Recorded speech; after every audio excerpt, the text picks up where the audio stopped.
ओम शांति।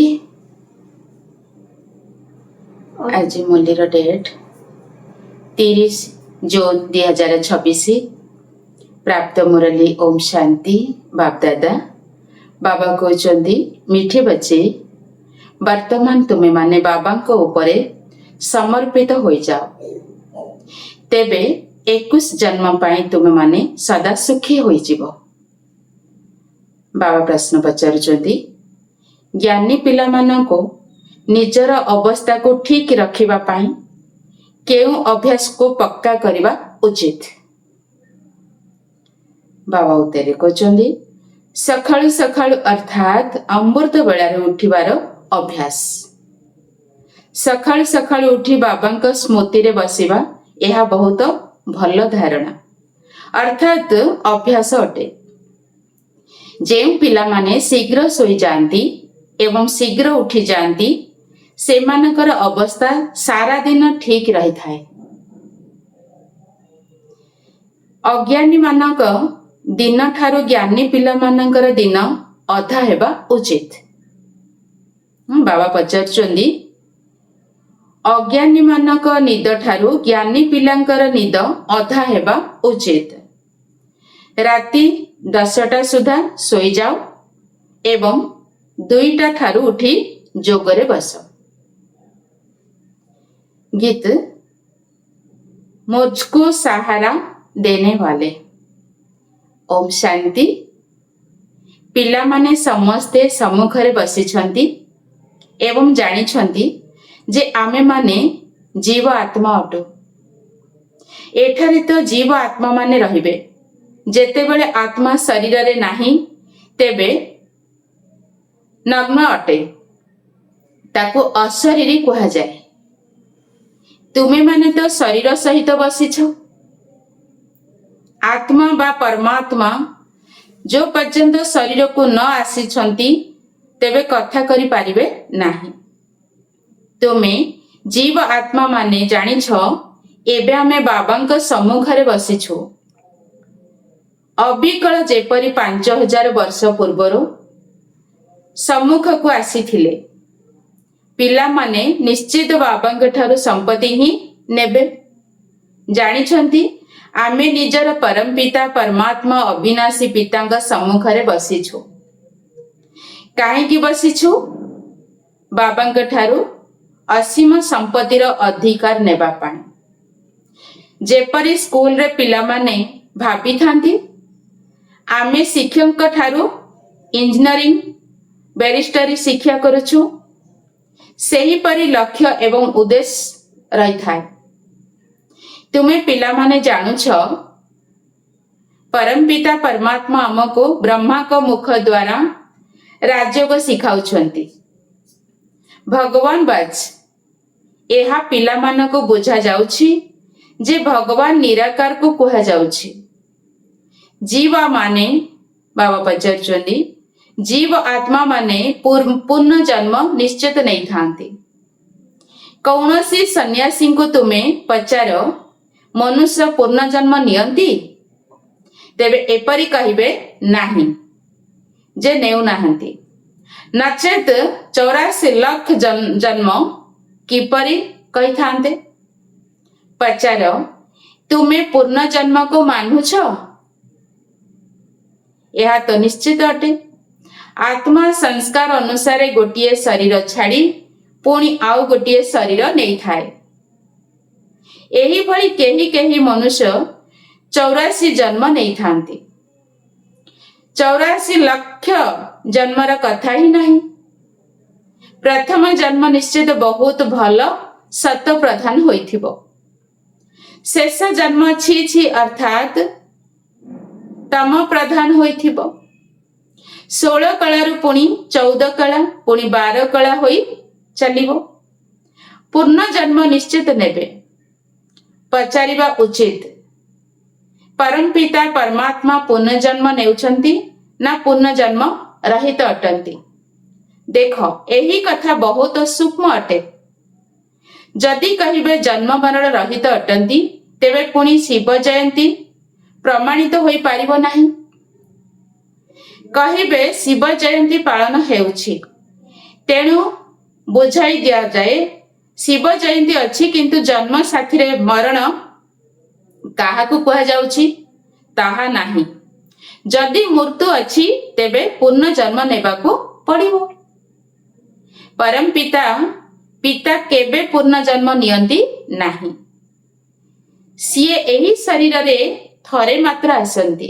ବ୍ରହ୍ମା ବାବାଙ୍କ ଶରୀରରେ ଥରେ ମାତ୍ର ଆସନ୍ତି, ପୁଣି ପୂର୍ଣ୍ଣ ଜନ୍ମରେ ଆସନ୍ତି ନାହିଁ। ପରମ ପିତା ପରମାତ୍ମା ପୂର୍ଣ୍ଣ ଜନ୍ମ ରହିତ ଅଟନ୍ତି। ସିଏ କେତେବେଳେ ବାବା ପଚାରୁଛନ୍ତି, କହୁଛନ୍ତି ସିଏ କେବେ ହେଲେ ସତ ପ୍ରଧାନରୁ ତମ ପ୍ରଧାନ ହୁଅନ୍ତି ନାହିଁ। ଆତ୍ମା ମାନେ ତ ସମସ୍ତେ ଜନ୍ମ ମୃତ୍ୟୁରେ ଆସି ପତିତ ହୋଇଯାଆନ୍ତି, ପୁଣି ବାବା ଆସନ୍ତି ପବିତ୍ର କରିବା ପାଇଁ। ଏହା ଦ୍ୱାରା ପ୍ରମାଣିତ ହେଉଛି ଯେ ଆତ୍ମା ହିଁ ପତିତ ହୁଏ। ଆତ୍ମା ନିଜ ଘରକୁ ପବିତ୍ର ହୋଇ ଆସିଥାଏ, ପୁଣି ମାୟା ପତିତ କରିଦିଏ। ବାବା ତ କେବେ ହେଲେ ପତିତ କରିବେ ନାହିଁ। ବାବା କେବେ ହେଲେ ବି ପିଲାମାନଙ୍କୁ ଭିକାରୀ ହେବାର ମତ ଦେଇପାରିବେ ନାହିଁ। ଏହି ସମୟର ମନୁଷ୍ୟ ପତିତ ମତ ହିଁ ଦେଇଥାନ୍ତି। ଏବେ ପତିତ ପାବନ ପିତା କହୁଛନ୍ତି ପତିତ ହୁଅ ନାହିଁ, ଅର୍ଥାତ୍ ବିକାରଗ୍ରସ୍ତ ହୁଅ ନାହିଁ। ରାବଣର ମତ ଆଧାରରେ ଦୁଃଖଧାମ ହୋଇଗଲା। ରାବଣ ଯେବେଠାରୁ ଆସିଲା ସେ ମତ ଦେଲା, ଆଉ ସେଥିରେ ଆମେ ଚାଲିଲେ, ଆଉ ସଂସାର ଦୁଃଖୀ ଆଉ ପତିତ ହୋଇଗଲା। ପ୍ରଥମେ ସୁଖଧାମ ଥିଲା, ଯେତେବେଳେ ସତ୍ୟ ଯୁଗ ଥିଲା ଆଉ ସମସ୍ତେ ସୁଖରେ ଥିଲେ। କାହିଁକି? ସତ୍ୟ ଯୁଗ ସୁଖଧାମ। ଏମିତି ନୁହେଁ ଯେ ବାବା ହିଁ ସୁଖ ଦୁଃଖ ଦେଇଥାନ୍ତି, ନା, ବାବା କେବେ ହେଲେ ପିଲାମାନଙ୍କୁ ଦୁଃଖ ପାଇବାର ମତ ଦେଇପାରିବେ ନାହିଁ। ମାୟା ହିଁ ଦୁଃଖ ଦେଇଥାଏ। ସେହି ମାୟା ଉପରେ ବିଜୟ ପ୍ରାପ୍ତ କରି ତୁମେ ଜଗତ ଜିତ ହେଉଛ। ମନୁଷ୍ୟ ମାୟାର ଅର୍ଥ ଜାଣିନାହାନ୍ତି। ସେମାନେ ଧନକୁ ମାୟା କହିଦେଉଛନ୍ତି। କହୁଛନ୍ତି ନା, ୟାଙ୍କୁ ମାୟାର ନିଶା ବହୁତ ରହିଛି। ଯୋଉମାନେ ଧନର ପଛରେ ପଡୁଛନ୍ତି ଆଉ ସମୟକୁ ସଫଳ କରନ୍ତିନି, ଅର୍ଥାତ୍ ଭଗବାନଙ୍କ ସହିତ ବୁଦ୍ଧି ଯୋଗ ଯୋଡନ୍ତି ନାହିଁ, ସେଇମାନଙ୍କୁ କୁହନ୍ତି। କିନ୍ତୁ ମାୟାର ନିଶା ନଥାଏ ସେଠାରେ, ଅର୍ଥାତ୍ ସତ୍ୟ ଯୁଗରେ ରାବଣର ପୁତଳିକା ତିଆରି କରି ଜଳାଇ ନଥାନ୍ତି। ପୁତଳିକା ତ ଶତ୍ରୁର ତିଆରି କରିଥାଏ। ରାବଣ ରାଜ୍ୟ ଅଧା କଳ୍ପରୁ ଆରମ୍ଭ ହେଉଛି। ଦେହ ଅହଙ୍କାର ଆସିବା ଦ୍ୱାରା ଅନ୍ୟ ବିକାର ଗୁଡ଼ିକ ମଧ୍ୟ ଆସିଯାଇଥାଏ। ଶାସ୍ତ୍ରରେ ଲେଖା ହୋଇଛି ଯେ ଦେବତା ମାନେ ବାମ ମାର୍ଗ ଯାଉଛନ୍ତି, ଅର୍ଥାତ୍ ବିକାର ଗୁଡ଼ିକର ବଶୀଭୂତ ହେଉଛନ୍ତି। ମାୟାରେ ବଶୀଭୂତ ହେବା ଦ୍ୱାରା ଅନ୍ୟର ବଶବର୍ତ୍ତୀ ହୋଇ ଯାଉଛନ୍ତି, ତାପରେ ପରମତରେ ଚାଲିଥାନ୍ତି। ଏବେ ତୁମେ ଶ୍ରୀମତରେ ଚାଲୁଛ। ପରମତ ଅର୍ଥାତ୍ ମାୟାର ମତ, ଶ୍ରୀମତ ଅର୍ଥାତ୍ ଶ୍ରେଷ୍ଠ ମତ ଦେଲାବାଲା ବାବା, ତାହା ହେଲା ରାବଣର ମତ। ପରମତ, ସେଥିପାଇଁ ବାବା କହୁଛନ୍ତି ଆସୁରୀ ସମ୍ପ୍ରଦାୟ ସମସ୍ତେ ରାବଣର ପଞ୍ଜୁରୀରେ ବନ୍ଧା ହୋଇ ଦୁଃଖୀ ଅଶାନ୍ତି ହୋଇଯାଇଛନ୍ତି। ମନୁଷ୍ୟମାନେ ତ ସତ୍ୟ ଯୁଗର ଆୟୁଷ ଲକ୍ଷ ଲକ୍ଷ ଭାବି ନେଇଛନ୍ତି।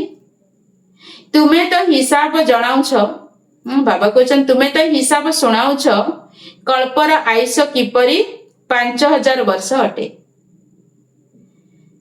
ଖ୍ରୀଷ୍ଟଙ୍କୁ 2000 ବର୍ଷ ହେଲା, ବୁଦ୍ଧଙ୍କୁ 2250 ବର୍ଷ ହେଲା ଏବଂ ଇସଲାମୀ ମାନଙ୍କୁ 2500 ବର୍ଷ ହେଲା।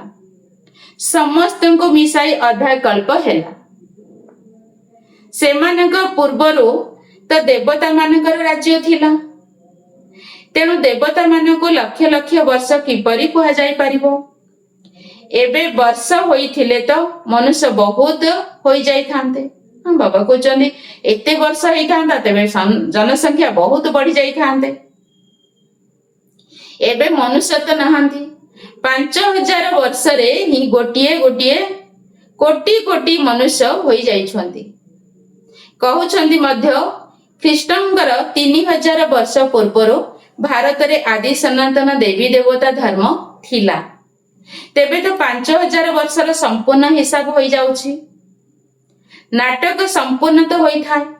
ଏହି ସବୁ କଥାକୁ କେହି ଜାଣିନାହାନ୍ତି। ମୁଁ ଯିଏ ଯେପରି ଏହି ଚକ୍ର କିପରି ଘୁରୁଛି ଏକଥା କହି ଜାଣି ପାରିବେ ନାହିଁ। ବାବା ହିଁ ବୁଝାଉଛନ୍ତି। ବାବା କିଏ, କୋଉଠି ରୁହନ୍ତି, କଣ କରନ୍ତି, କେତେବେଳେ ଆସନ୍ତି, এই କଥା ବାବା ହିଁ କୁହନ୍ତି। ବାବା ହିଁ ଆସି ସହଜ ରାଜଯୋଗ ଶିଖାଇଥିଲେ।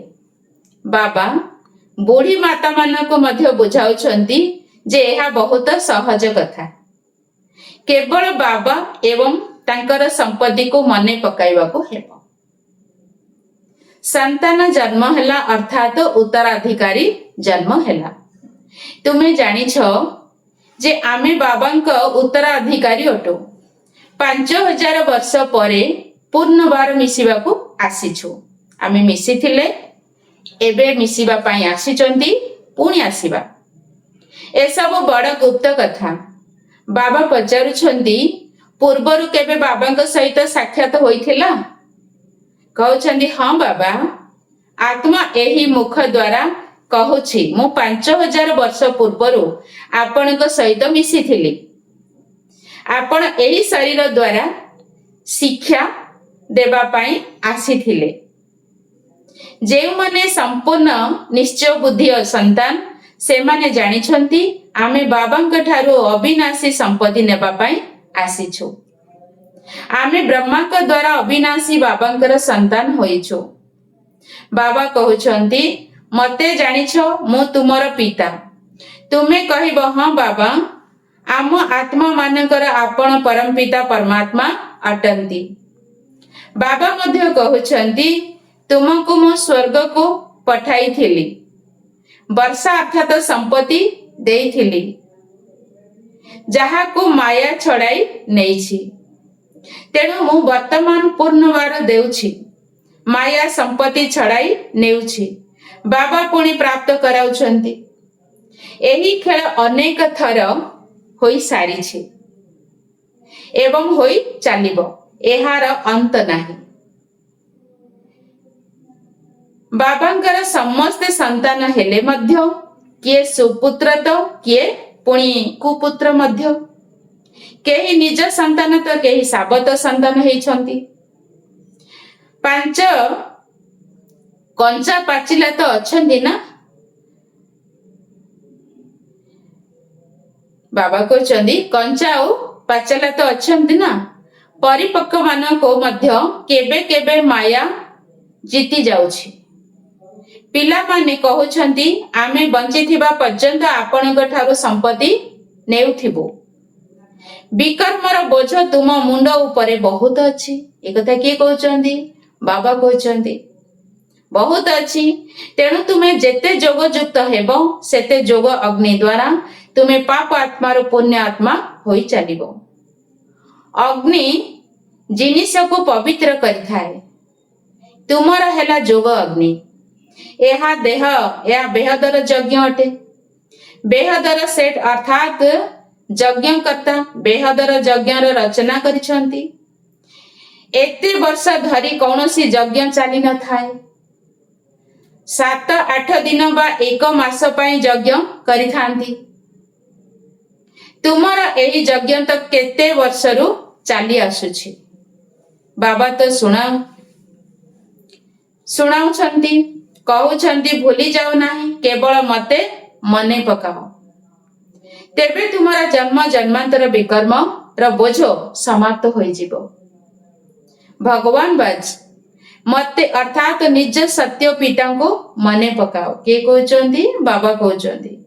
ନିଶ୍ଚିତ ରୂପେ ସେ ଧରା ପୃଷ୍ଠକୁ ଆସି ଯାଇଛନ୍ତି। ତେବେ ତ କହୁଛନ୍ତି ନା। ବାବା କହୁଛନ୍ତି, ଏବେ ତୁମକୁ ଫେରି ଯିବାକୁ ହେବ। ତୁମର ଆତ୍ମା ଏହି ସମୟରେ ବହୁତ ପତିତ ଅଟେ। ଏବେ ତୁମେ ଜାଣୁଛ, ଯୋଗ ଦ୍ୱାରା ତୁମେ ପବିତ୍ର ହୋଇଯିବ। ତୁମେ ଆଗରୁ ପ୍ରତିଜ୍ଞା କରିଛ ଯେ ଯେତେ जेबे आपण आसीबे सेतेबेले मु अन्य सबु संग त्याग करी एका आपणक सहित संपर्क जोड़ीबी। ए कथा हमें प्रतिज्ञा करथिले।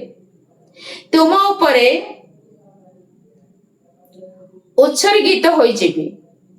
स्त्री पुरुष निकटरे और पुरुष स्त्री निकटरे समर्पित होई जानती। एठारे हेला बाबांक निकटरे समर्पित होई जीवा। विवाह समय रे जणे अन्य जणे को प्रति समर्पित होई जाई थांती। एबे बाबा कहउछंती तुमको कौनसी मनुष्य उपरे समर्पित हेबार नाही। तुमे प्रतिज्ञा करिछ आपणक निकटरे समर्पित हेबी।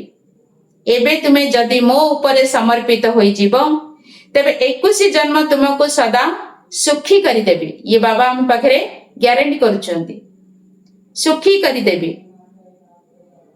केते श्रेष्ठ संपत्तिर अधिकारी हेउछ। श्रीमत द्वारा तुमे श्रेष्ठ हेबो एही कथा केबे भूल नाही। लक्ष्मी नारायणकर चित्र मध्य घरे रखी दियो। आमे बाबांक ठारो एही संपत्ति नेउछो। बाबा परम धामरु आसीछंती किंतु माया चिल मध्य कम नुहे। समस्तंग कथा नुहे किंतु क्रम अनुसारे अछंती। केही तो एकदम कहउछंती समस्त एठी अछंती। बाबांक ठारू संपत्ति नेउछो। जेतेबेले एठारे बसिछंती निशा चढ़ी जाउछि। मधुबन रे बाबांक घरे जेते बसी जाउछंती निशा चढ़ी जाउछि। निशा चढ़ी जाउछि। एठा को बाहरी जिबा मात्रे भूली जाउछंती। पुणी सकाळु सकाळु मुरली द्वारा सतेज हेउछंती। पुणी सारा दिन भूली जाउछंती। 4-5 वर्ष यज्ञ रे रही भल सेवा कला वाला मध्य आजी नाहंती। किछि अवज्ञा करिछंती।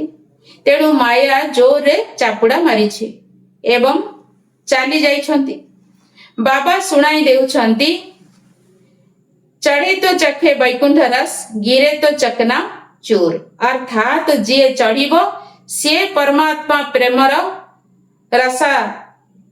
रसा स्वाद करिबो। नचेत जहांकर स्मृति अधगामी हेला से आत्मा चूरमार होई जिवो। जे चढ़िबो परमात्मांगर प्रेमर रस प्राप्त करि परिबो। आ जे हाथ छाड़िला भूलिला से तळकु खसी जिवो। देखुछ किपरि अवस्था होई जाउछि। वैकुंठ को निश्चित जीवे किंतु पद क्रम अनुसारे रहिबो ना। जदियो सेठारे समस्ते सुखी रही थांती तथापि पद भी तो रही ना। स्कूल रे उच्च पद पाइबा पाई तो परिश्रम करंदी ना। एमिति नुहे जे प्रजा पद मिलिले भी चलिबो। जहा भाग्य रे थिबो ना एहा को तम प्रधान अर्थात हीन पुरुषार्थ कहा जीवो। जे भाबुचंदी मोर भाग्य रे थिले हेई जीवो एडा हीन पुरुषार्थ। सत्य प्रधान ताकू कहा जीवो जे बाबांक ठारू पूरा अधिकार नेबार प्रतिज्ञा करिथांती। जेपरी घोड़ा दौड़े समस्ते नंबर 1 होई पारिबे। हाँ बाबा कहछ नाही सेही परी एहा तुम मान रेस ह्यूमन रेस अर्थात मनुष्य दौड़ अटे। तुमे आशा करुछ आमे शीघ्र शीघ्र शिव बाबांक गଳାର हारे गुंथा होई जिवो। तेणु ताकू मने पकाइबाकू पड़िबो। सबु किछि स्मृति उपरे निर्भर करुछि। माया एभली विघ्न पकाउछि जहा कि एकदम प्रतियोगितारू ही बाहर करी देउछि। तुमर एहा मनुष्य दौड़ा अटे। आत्मा कहूछि मु बहुत दुखी होई जाइछि। बारंबार शरीर नहीं नहीं बहुत कष्ट सहिलेनी। कहूछि मु बाबांक पाखकु जीबी। बाबा तो रास्ता बताई देइछंती। कहउछंती बाबा मु आपणकर स्मृति रे ही रहिबी। तेणु जेते समय बाहर करि पारिबे सेते भल। सरकारी चाकरिया बाबा कहउछंती सरकारी चाकरी रे 8 घंटा देउछ। ସେହି ଭଳି ବାବାଙ୍କ ସ୍ମୃତିରେ ମଧ୍ୟ 8 ଘଣ୍ଟା ତ ରୁହ। ସୃଷ୍ଟିକୁ ସ୍ୱର୍ଗରେ ପରିଣତ କରିବା ପାଇଁ ଏହା କେତେ ଶ୍ରେଷ୍ଠ ସେବା। କେବଳ ବାବାଙ୍କୁ ମନେ ପକାଅ ଏବଂ ସୁଖ ଧାମକୁ ମନେ ପକାଅ। ବସ୍, ଯଦି ତୁମେ 8 ଘଣ୍ଟା ଏହି ସେବା କରିବ ତେବେ ପୁରା ସମ୍ପତ୍ତି ମିଳିଯିବ। ଏହିଭଳି ସ୍ମୃତିରେ ରହିଲେ ତୁମର ବିକର୍ମ ବିନାଶ ହୋଇଯିବ। 8 ଘଣ୍ଟା ଏହି ସେବାରେ ଦିଅ, ବାକି 16 ଘଣ୍ଟା ତୁମେ ମୁକ୍ତ ରହୁଛ। ଯେତେ ହୋଇପାରୁଛି ତୁମେ ଘଡ଼ି ଘଡ଼ି ମତେ ମନେ ପକାଅ। ବାବାଙ୍କୁ ତ କେଉଁଠି ବି ବସି ମନେ ପକାଇ ପାରିବ। ସବୁଠାରୁ ଭଲ ସମୟ ତୁମକୁ ସକାଳେ ମିଳିବ। ଅମୃତବେଳା। ସିନ୍ଧିରେ ମଧ୍ୟ ଗାୟନ ଅଛି, ସବରେ ସୋନା ସବରେ ଉଠନା, ଅର୍ଥାତ୍ ଶୀଘ୍ର ଶୋଇବା ଶୀଘ୍ର ଉଠିବା। ସେହି ମନୁଷ୍ୟମାନେ ବହୁତ ଗୁଣବାନ ହୋଇଥାନ୍ତି। ଏହି ଗାୟନ ମଧ୍ୟ ଏହି ସମୟର ଅଟେ। ବାବା କହୁଛନ୍ତି ରାତିରେ ଶୀଘ୍ର ଶୋଇଯାଅ ଏବଂ ସକାଳେ ଜଲ୍ଦି ଉଠ। ଅଜ୍ଞାନୀ ଲୋକମାନେ 8 ଘଣ୍ଟା ଶୋଇଥାନ୍ତି। ତୁମର ନିଦ ଅଧା ହେବା ଉଚିତ। 4-5 ଘଣ୍ଟା ନିଦ କାଫି। ତୁମେ କର୍ମଯୋଗୀ ଅଟ ନା? ରାତି 10ଟା ସମୟରେ ଶୋଇଯାଅ, 2ଟା ସମୟରେ ଉଠି ପଡ଼। ଶିବ ବାବାଙ୍କୁ ମନେ ପକାଇଲେ ତୁମର ବହୁତ ଆତ୍ମିକ ରୋଜଗାର ହେବ। ତୁମକୁ ସ୍ୱାସ୍ଥ୍ୟ ସମ୍ପତ୍ତି ଦୁଇଟି ଯାକ ମିଳିବ। ଆଚ୍ଛା, ଭୋର 2ଟା ସମୟରେ ନହେଲେ 3ଟା ସମୟରେ ଉଠ। ଯେଉଁମାନେ ଉଠି ପାରନ୍ତିନି 2ଟାରେ ତ ବାବା କହୁଛନ୍ତି 3ଟା ସମୟରେ ଉଠ। 4ଟା ସମୟରେ ଉଠ। ସେହି ସମୟ ହିଁ ବହୁତ ସୁନ୍ଦର ସମୟ ଅଟେ। ସମସ୍ତେ ଅଶରୀରୀ ହୋଇଯାଇଥାନ୍ତି, ଅର୍ଥାତ୍ ଶୋଇ ପଡ଼ନ୍ତି। ତେଣୁ ବାତାବରଣ ଶାନ୍ତି ରହିଥାଏ। ସେହି ସମୟରେ ବହୁତ ସୁନସାନ ବାତାବରଣ ରହିଥାଏ। ଅମୃତ ବେଳାରେ ବାବାଙ୍କର ସ୍ମୃତି ବହୁତ ଭଲ ପ୍ରଭାବ ପଡ଼ିଥାଏ। ବ୍ରହ୍ମା ବାବା ପ୍ରାୟତଃ ରାତ୍ରି ସମୟରେ ବହୁତ ରୋଜଗାର ରହିଥାନ୍ତି, ଉଜାଗର ରହିଥାନ୍ତି। ସୂକ୍ଷ୍ମ ସେବାରେ କ୍ଳାନ୍ତିର ଅନୁଭବ ହୋଇନଥାଏ। ରୋଜଗାର ସମୟରେ ତ ଖୁସି ରହିଥାଏ ନା। ବାବା କହୁଛନ୍ତି ରୋଜଗାର ସମୟରେ ଖୁସି ରହିବ ନା। ତୁମେ ପିଲାମାନେ ସକାଳୁ ଉଠି ନିଜର ଅବିନାଶୀ ପୁଣ୍ୟ ଜମା କରିଚାଲ। ଆଚ୍ଛା, ମିଠା ମିଠା ଶିଖିଲା ଦେ ସନ୍ତାନ ମାନଙ୍କ ପ୍ରତି ମାତା ପିତା ବାପଦାଦାଙ୍କର ମଧୁର ସ୍ନେହ ସମ୍ପୂର୍ଣ୍ଣ ଶୁଭେଚ୍ଛା ଏବଂ ସୁପ୍ରଭାତ। ଆତ୍ମିକ ପିତାଙ୍କର ଆତ୍ମିକ ସନ୍ତାନ ମାନଙ୍କୁ ନମସ୍ତେ ନମସ୍ତେ ନମସ୍ତେ ବାବା ନମସ୍ତେ। ଧାରଣାର ମୁଖ୍ୟ ସାର କଥା। ପ୍ରଥମ ପଏଣ୍ଟ, 21 ଜନ୍ମ ସଦା ସୁଖୀ ହେବା ପାଇଁ ଏକମାତ୍ର ବାବାଙ୍କ ପାଖରେ ପୁରା ସମର୍ପିତ ହେବାକୁ ପଡ଼ିବ। ଶ୍ରୀମତ ଆଧାରରେ ଶ୍ରେଷ୍ଠ ହେବାକୁ ପଡ଼ିବ। ମନ୍ମତ ବା ପରମତକୁ ତ୍ୟାଗ କରିବାକୁ ହେବ। କୌଣସି ପ୍ରକାରର ଅବଜ୍ଞା କରିବାର ନାହିଁ। ନମ୍ବର 2, ସକାଳୁ ସକାଳୁ ଉଠି ବାବାଙ୍କ ସ୍ମୃତିରେ ବସି ରୋଜଗାର ଜମା କରିବାକୁ ହେବ। ସକାଳୁ ମାନ ଅମୃତ ବେଳାରେ। ସୃଷ୍ଟିକୁ ସ୍ୱର୍ଗରେ ପରିଣତ କରିବାର ସେବା ଅତି କମରେ 8 ଘଣ୍ଟା ନିଶ୍ଚିତ କରିବାକୁ ହେବ। ବାବା ଆଜି ବରଦାନ ଦଉଛନ୍ତି, ସମୟ ଏବଂ ସଂକଳ୍ପ ସହିତ ନିଜର ସର୍ବ ସମ୍ପତ୍ତିକୁ ୱିଲ୍ କରୁଥିବା ମୋହଜିତ ଭବ। ଯେପରି ନିଜର ପୁତ୍ରକୁ ସବୁକିଛି ୱିଲ୍ କରିଥାନ୍ତି, ସେହିପରି ତୁମେମାନେ ମଧ୍ୟ ବାବାଙ୍କୁ ନିଜର ସମ୍ପତ୍ତି ୱିଲ୍ କର। ଅର୍ଥାତ୍ ଉତ୍ତରାଧିକାରୀ କରି ଯଦି ସବୁକିଛି ୱିଲ୍ କରିଦେବ, ତେବେ ତୁମର ଭିତରେ ୱିଲ୍ ପାୱାର ଅର୍ଥାତ୍ ପ୍ରବଳ ଇଚ୍ଛା ଶକ୍ତି ଆସିଯିବ ଏବଂ ଏହି ଇଚ୍ଛା ଶକ୍ତି ଦ୍ୱାରା ମୋହ ସ୍ୱତଃ ହିଁ ନଷ୍ଟ ହୋଇଯିବ।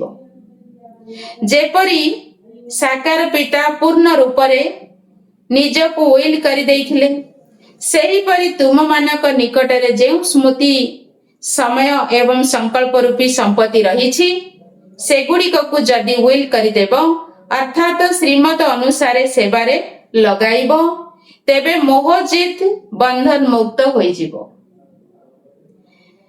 ଆଜିର ବାବା ସ୍ଲୋଗାନ କହୁଛନ୍ତି, ପରସ୍ପର ସ୍ନେହୀ ହେବା ପାଇଁ ସରଳତା ଏବଂ ସହନଶୀଳତାର ଗୁଣକୁ ଧାରଣ କର।